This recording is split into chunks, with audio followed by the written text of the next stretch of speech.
Challenges can help us refine our processes and evolve for the better. In the face of a global pandemic, the HACC Foundation and Office of College Advancement embraced change and evolved its approach to community events and fundraising to strengthen its mission of providing financial support to HACC and its students. Welcome to the Adlibber podcast, featuring conversations of influence, some of it planned, much of it ad-libbed. Welcome back to the Adlibber podcast, where we discuss digital marketing and brand strategy topics and have conversations with influential people. I'm your host, Jay Scott, Senior Media Relations Manager at Gavin. Joining me today as co-host is Mandy Arnold, Gavin's President and CEO. Our special guest is Linnie Carter from HACC Central Pennsylvania's Community College. Today, we're going to be talking about the work of the Office of College Advancement and the HACC Foundation during the pandemic. Mandy, turn it over to you. Yeah, so I have the pleasure of doing an extended introduction of Linnie Carter. Linnie, you've been an awesome teammate of ours for the past couple of years and working with you. We're really excited to have you on board to tell our guests a little bit more about you. You certainly have an impressive background. To tell them a little bit about HACC at first, HACC is a multi-campus, 2-year public comprehensive community college serving 11 counties and 65 school districts in central Pennsylvania. HACC maintains 5 campuses, including Gettysburg, Harrisburg, Lancaster, Lebanon, and York. And of course, with a robust online presence serving thousands of students. We'll touch a little bit about that today, especially during COVID. So Linnie, just to do a little bit of an intro about you, you certainly oversee a really comprehensive level of details at HACC. To tell our listeners about it a little bit more, Dr. Linnie Carter is the Vice President of College Advancement at HACC and the Executive Director of the HACC Foundation. You also oversee admissions, advertising, alumni affairs, branding, community engagement, fundraising, grants, graphic design, marketing, photography, public relations, publications, scholarships, special events, sponsorships, videography, and website development. So that is an enormous amount of oversight. And so we can't wait to dig into a little bit about what you do on a regular basis to oversee all those details. And in addition, you earned your PhD in community college leadership in 2009 from Old Dominion University, and you also hold a master's and a bachelor's degree in mass communications from Virginia Commonwealth University.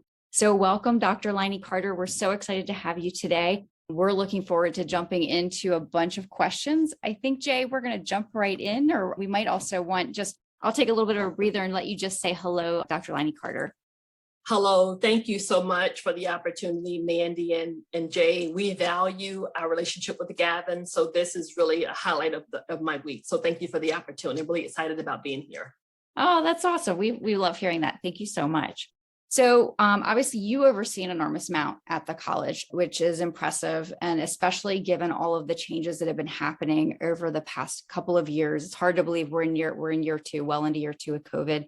We thought we'd start out with talking a little bit about that. When the pandemic hit in 2020, how did the HACC Foundation adjust its approach to events and fundraising? I know that's something that's on a lot of people's mind because you're not able to engage with people as often as you might have been able to in the past. So can you tell us a little bit about that? I'm happy to. The pandemic was horrific. It still is. We continue to have people to lose their lives and people to be sick. And it's heartbreaking. When we went remote in March 2020, we have 5 campuses. So the blessing is we're able to touch thousands of lives throughout Central PA and really the world because we have a lot of virtual and online offerings. So that's the blessing. The curse is you cannot keep people safe, students and employees, at 5 campuses. As you mentioned, we happen to be the largest community college in Pennsylvania as well. So the blessing is we get to help a lot of people. The curse is in a pandemic, you cannot keep people safe with those numbers of people. So we went remote. We're in the conclusion of a comprehensive fundraising campaign with the HACC Foundation, my second hat that I wear at HACC. And we had 4 fundraising goals and had achieved 3 of them. And we're working on the 4th goal. And it was to raise money for renovated space on one of our 5 campuses. When you have people dying throughout the world, things that were a big deal before COVID were not a big deal. And so we began to pivot. We stopped raising money for the renovated building because it seems quite frivolous to be raising money for that when people are literally dying and getting sick. And our students were particularly hard hit by the pandemic because our students are pretty phenomenal, but many of them were financially strapped before COVID. So they were even more so during the pandemic.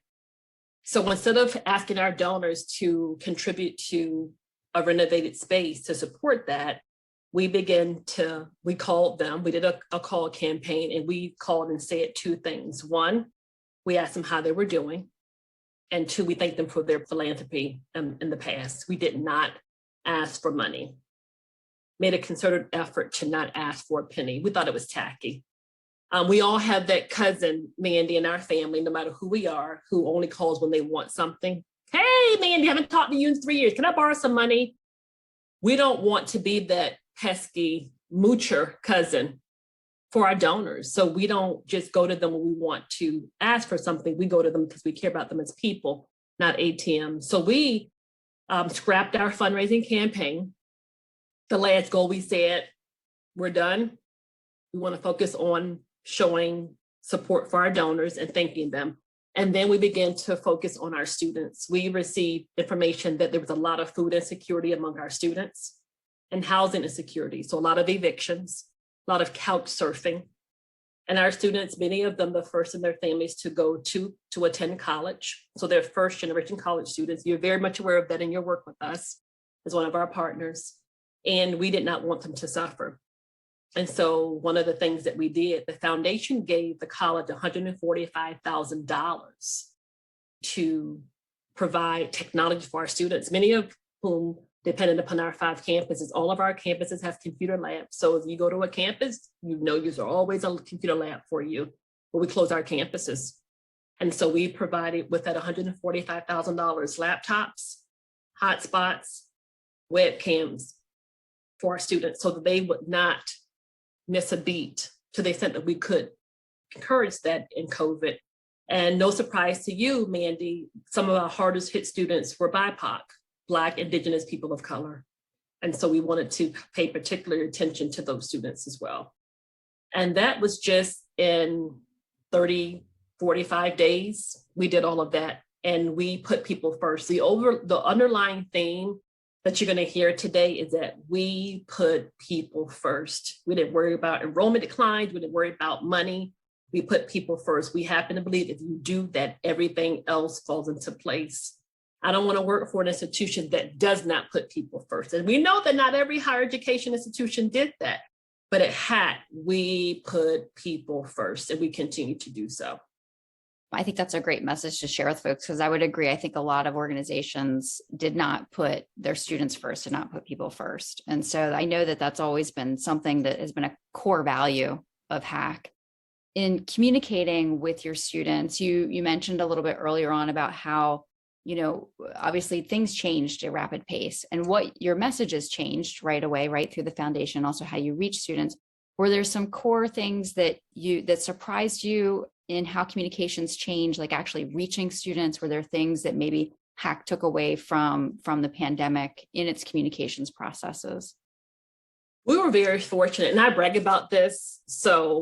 And we began to have weekly Zoom meetings with our employees in October 2019, not 2020, 2019, October 2019. Pandemic hit spring 2020. So fall 2019, we began to have weekly Zoom meetings with all of our employees. And those have been life-changing, because when we keep them in the know and we keep them updated, they are on the front lines with our students. And so we then begin to do that. We also started beginning in spring 2020, first daily emails to students and employees, daily. Then we went to 3 times a week, and now we've been doing every week. And those emails, we can track the open rates. Those emails are single-handedly the most effective way to communicate with our students and employees. And students, we surveyed students and they say continue those. When you can read literature and research, and they would say, oh, students are reading email. Our students are reading those emails because those emails are chock full of good information to help them to navigate a pandemic. So because the information is useful, and it's timely, we find that students absolutely gravitate towards it. The president went to one of our campuses and visited a class and asked them, how has the communication been? Unanimously, every single student, not because the president said it, because our students will give it to you straight, like they will dress, they're the customer, they don't have to dress things up, or they'll give it to you straight. They have said the communication has been excellent. What was really unique about HACC in spring 2020, the president of our Student Government Association was meeting with the cabinet every day, because not only were we emailing students and employees every day, the cabinet met every day when we first went remote, because like who was prepared for a global health pandemic? The president of the Student Government Association, brilliant young woman, was meeting with the cabinet. Now, I don't know about you, but when you were in college, did your Student Government Association president meet with the cabinet and the president on a regular basis? Heck no, no, no. What did that mean? We value that voice so much that she had a seat at the table, a table with vice presidents and the whole college president. She was there. What was really unique about that is she was feeding us unfiltered, wasn't dressing it up, information about our students. Literally, she was telling us things like our students are struggling with technology. She told us that our international students in particular were hardest hit when the pandemic occurred. Some of them were able to get back to their home country. Some of them were not able to. So they were here in this foreign country some of them were very lonely. They went from being on campus with students to being isolated at home in this strange country. And it was hard for them. And what did our president do? He got on Zoom and he talked to them and he engaged with them, not to appease them, but to really let them know that we care about you. We're so sorry this happened. We can only imagine how difficult this must be for you. What can we do to help you to ease the load? What can we do for you emotionally, mentally, physically? All of those things, and took that feedback, and the entire cabinet made those challenges a priority. So we were not guessing about what our students needed. We had insight from students, and not only the SGA president, Mandy, but we also Zoom with students. The president, he Zoomed with students. All of them are invited. So that weekly email that I mentioned to you, we include the Zoom information in those weekly emails. All the 15,000 of our students get that invitation, and they come in and we answer their questions transparently. And these are not like softball questions, they're tough questions. And we show up for them and we give them what we need. And most importantly, if there's follow-up that needs to occur, we follow up with them too. And we have found these tactics to be so effective and successful. We're going to continue them indefinitely. So this is not just, because of the pandemic. They work, students and employees like them, and we're going to continue with them. We're really excited about that.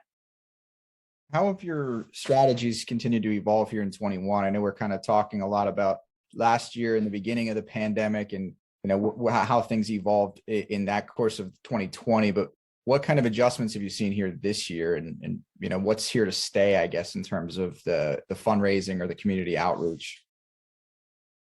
Well, the fundraising. So what was really interesting, Jay, I have worked at 4 community colleges. So naturally, and since the first one being in 2000, so 21 years of community college world, and I love community college. So naturally, I know a lot of people in the community college world. So we compare notes, we talk, we vent, we share best practices. I know that HACC is like bomb.com, right? HACC is a phenomenal institution, but I have the receipts to prove it. So a lot of community colleges were raising money for emergency assistance funding. Well, we've had them for more than a decade. I've been at HACC for 9 years. We have had emergency assistance funds for more than a decade before I was hired. So people think, well, are you raising money for that? I'm like, no, been there, done that. We have like a dozen of them. No. I mentioned the fundraising campaign, Jay. That was one of the fundraising campaign goals. We had them before I was hired, but we had a goal of raising $500,000 for emergency assistance funding. The campaign started in 2015, Jay. Who would have thought there would be a global pandemic in spring 2020? Well, we're not psychic. You're probably thinking, are you psychic? Well, no, we're not. We're just progressive. So while other schools were raising money for that, we didn't have to raise money for that. We already had money for. We were raising money eventually, once we got out of our hiatus. Remember, we said we're not going to raise money from our donors. We then said, okay, our donors give us feedback. They said, we want to give. We're happy to give. We're ready to do it again. Then we began to kind of dip our toe back in the water. We were raising money for not scholarships. We raised a lot of money, part of our campaign, not emergency assistance funding. We raised a lot of money for that too. We began to raise more money for funds for excellence. So if you go to HACC.edu/excellence, you will see a list of them. Funds for excellence are monies that donors contribute to allow us to be innovative. So for example, if a math professor comes to us, Jay, and say, Linnie, I have an idea to decrease math anxiety among our students, but I need $10,000 to get it funded. We can say, we have money for you. And it's similar to Shark Tank. If you've watched Shark Tank, HACC employees 6 times a year can apply for money from the foundation to achieve mission critical projects. And we ask for quite a bit of information. What are your goals? How will it benefit our students? What are the desired outcomes? And we give them, if it's approved, they go before the foundation board allocation committee, they present, and the board votes yay or nay. If they vote yay, we give them a full year, 12 months to complete their project. What we have found is that those funds for excellence have been game changers for us. We're able to do things. So that technology, for example, we're able to do things that frankly would not have been able to. We're finding that simulations are important in a virtual environment, right? More than 2 decades, we've had virtual and online learning, but we never thought we would be working and providing instruction remotely for a year and a half. And we've had some on-class instruction, but it's been mostly remote and online. So kits, how do you teach labs? How do you teach a science lab from the comfort of your home when your students are on Zoom? Well, we were like, there are whole kits out there that you can provide.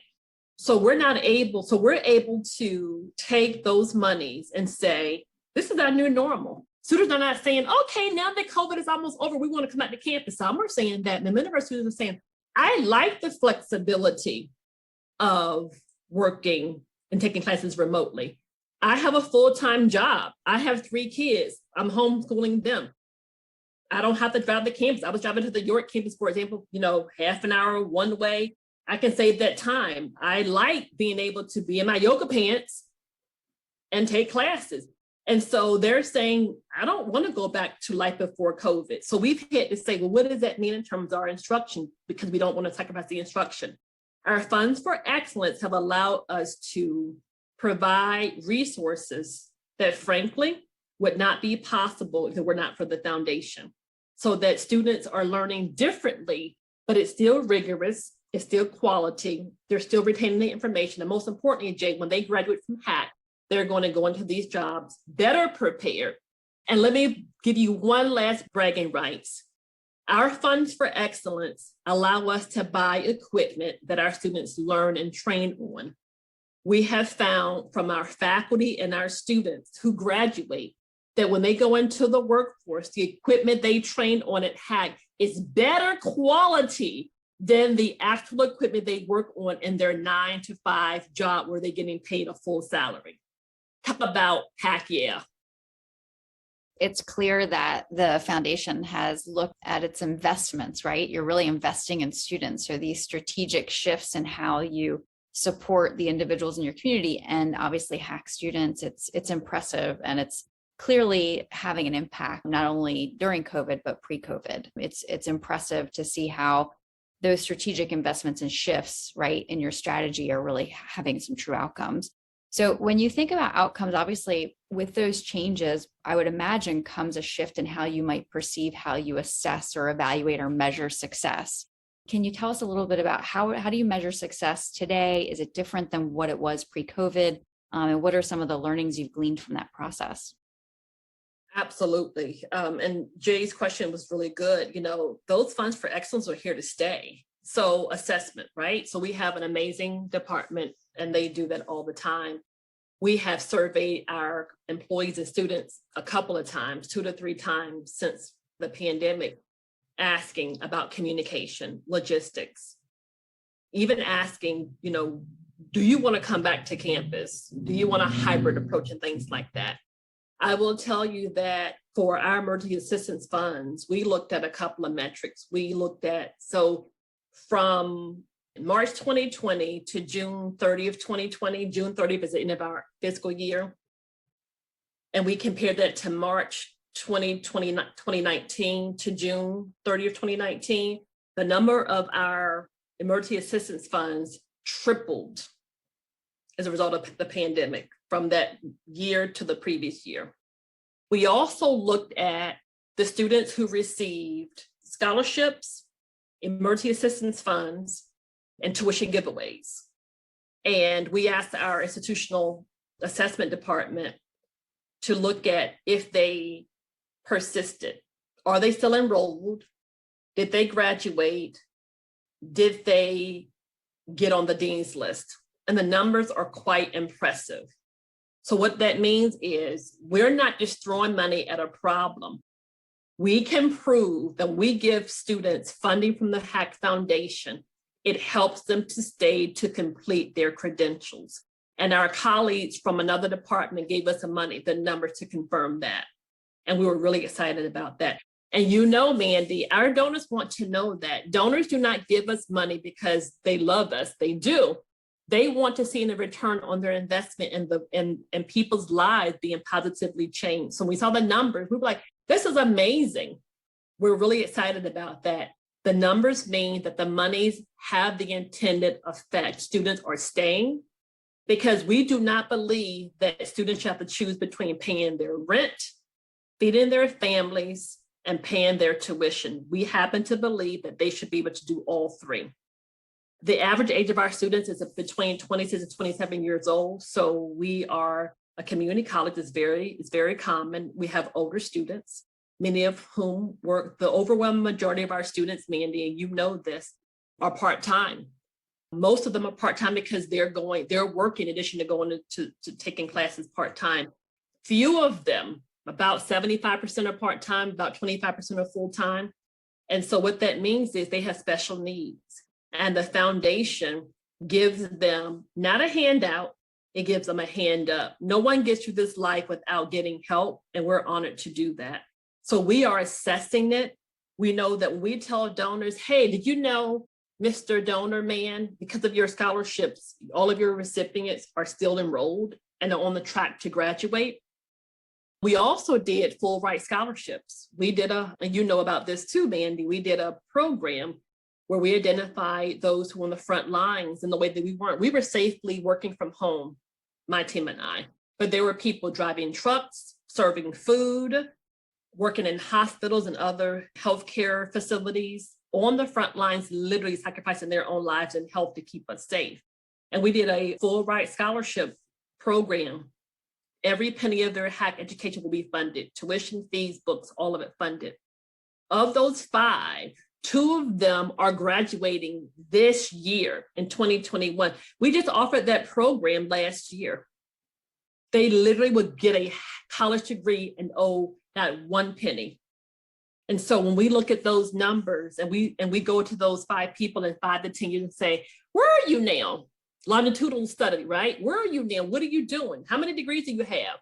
We will say, this investment was well worth it because those 5 recipients are doing these things. And hopefully they will be changing the world in positive ways. We do assessment as part of our day-to-day operation.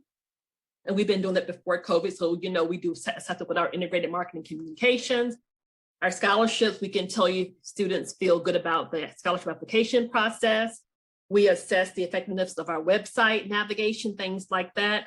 But most importantly, the people part of the assessment is our work on our team having the intended effects. And when we find that it's not, we up the ante. We say, okay, this is not good enough. We have to do better. Our students deserve it. And we're really big on that. Accountability is really important to my team, and we don't shy away from it. We do know that in some camps, accountability is a 4-letter word. We lean into it and embrace that concept on my team because honestly, it's our moral and professional obligation. It's hard to, fast forward sometimes and look too far ahead, but we're kind of hoping you could kind of give us a sense of, where might we be next year? Like, what's your outlook for 22, and what are some things you can proactively look to address now that might help you, in the year ahead, not knowing where COVID might be at that point? Well, I will tell you, we are thinking a lot about that question, Jay. For example, the admissions team transitioned from the Office of Student Affairs Enrollment Management to the Office of College Advancement. So we consider marketing and admissions to be first cousins. So they're not part of my team, and honored to have them part of my team. So I'm going to talk about what that looks like. There is amazing synergy with having the admissions team, which is focusing on future students, right? They're the student recruiters. So they're talking to future students, those who want to come. There's a lot of synergy with having them to be a part of the same team as alumni affairs. That's a department they work with when the students graduate. How do we engage them as alumni? So you have the future students all the way to alumni under the same division. And we are thinking about the relationship, which is a lifelong relationship in ways that we've not before, and leveraging resources that we've not leveraged before. And in addition to the admissions team, community engagement came over to my team in January as well. So we're saying, hey, we've been invited to these 50 community events over the years, and we probably had not coordinated our participation in ways that we should have. So we now have one department that will say, hey, we just received an invitation to speak to this group, 1,500 people. In the past, we talked about these 2 things. Maybe we should talk about these 7 things now in fun, interactive ways. So we are better leveraging existing partnerships, Jay. We are using our resources and saying, why don't we silo that? That makes no sense to just do this. Why don't we invite these colleagues to the table and say, okay, captive audience, how can we do these things so that we can say future student to alumni and meet their needs with the entire continuum? So I'm excited about what that means for the college. Also, I mentioned the Funds for Excellence. We're going to continue to raise money for those. That was a campaign goal, Jay. We were like, okay, the campaign goal is achieved. And we're now saying those Funds for Excellence need to be part of our fundraising priorities indefinitely. Some schools call those unrestricted funds. What does that mean, right? We don't like that phrase because it seems like it's like a slush fund. But when you talk to donors about Funds for Excellence, so Jay, we believe going forward, especially in 2022, when I'm hoping that things will normalize, we think we're going to have donors to say, let me get this right. If I give you $10,000 or $100,000 or $1 million, you can achieve these goals that will impact not only HACC, but Central PA. And I say, HACC, yeah, and here's a proof. Where do I sign? I'm looking for those types of relationships and milestones. So I know obviously you're at a position in your career where you're overseeing an enormous amount of communications, and clearly it touches everything, right? And has a pretty profound effect on HACC's impact. And we can't help but notice that you have APR credentials, and public relations is something that's in our wheelhouse. But I think a lot of times people are curious to know about an APR, what it means, and how it's benefited an individual in their career. So can you tell us a little bit about your APR and how you think it's benefited you, not only where you are today, but throughout your career? Sure, happy to. So APR stands for Accredited in Public Relations, and it is administered by the Public Relations Society of America, which is an international professional association. And I earned this credential in the year 2000, like 21 years ago. I was like, how's that possible? But I did. And I'm a PR diva. I'm an expert in public relations, and I have been doing, and I have 2 degrees in this profession, and it's beautiful. Professionally, Mandy, I will tell you that it has opened up some phenomenal doors for me. Traditionally, when you have a person who does advancement, right? And advancement is for the most part in higher education phrase. Advancement is all the functions that you talked about early on when you introduced me. Development is fundraising. People tend to confuse advancement and development. So PR, so Advancement tends to be fundraising and PR together, everything that goes along with that. Development is fundraising only. What I learned early on in my career, Mandy, was when I was interviewing for positions, people would say or expect me to have one or the other. So I learned very quickly, I'm a fundraising expert and a PR expert. So I walk into interviews and I would say, while my competitors for this position may be good in one or the other, I'm an expert in both. And I would just rattle off all my accomplishments and give them real life stories and examples. And it worked. And I began to just put it in my cover letter for positions. Why wait for the interview? Just tell them up front in the cover letter. And then if I earned the interview, I could expand upon that. But when I say you don't have to choose one or the other, because when I look at some of my peers at other community colleges, they are either a fundraising expert, but not a lot of PR experience, or they're the reverse. I have all of it. And so it results in turf wars. I cannot tell you the number of colleagues I know throughout the country who will say, my VP is a fundraiser, so she doesn't understand what we do with marketing and PR. Or my VP is a marketing and PR expert, she doesn't know what we do in fundraising. And I say, because hire someone who will treat the kids the same. You cannot have a favorite child. And I don't have any favorites. The fundraisers feel as much that I'm up their VP as the ones who are doing PR marketing. And I pride myself on that. So I would tell those of you who are interested in this profession, you can do a lot with it. And the APR is absolutely icing on the cake or gravy on the meatloaf. And I absolutely encourage my mentees who are in this profession to pursue it. It's life-changing. And again, it's that union card. It opens up doors for you in ways that you cannot even imagine. No, that's great. I think our listeners will really appreciate hearing those insights, because I think a lot of times people hear about APR and wonder, is it right for me? What's the benefit? So that's absolutely what you got out of that. Well, Dr. Linnie Carter, it has been an absolute pleasure having you on the Adlibber today. Those are all the questions we have, and we were so excited for you to share not only your personal story, but everything that HACC does. HACC's an impressive organization. As a community college grad myself, I'm always thrilled to see community colleges making a difference in the local community. So it has been such a pleasure to have you today. And maybe we'll have you back again to talk a little bit more about everything that you're doing post-pandemic, maybe in person. So thank you so much for being here today. Thank you for the opportunity. I am a fan of Gavin, always welcome and happy to do this. And it's really an honor. I love HACC. I love the HACC Foundation. I love our mission. I love our students. And thank you for allowing me to brag about all the amazing work that we're doing. And one last thing, you know what's coming. HACC, yeah. HACC, yeah, that's right. Thank you so much, Linnie. Thank you for listening to the Adlibber podcast. To find new episodes and get more content from our team here at Gavin, make sure to visit our website at adlibberpodcast.com. The Adlibber is also available on Spotify and Apple Podcasts.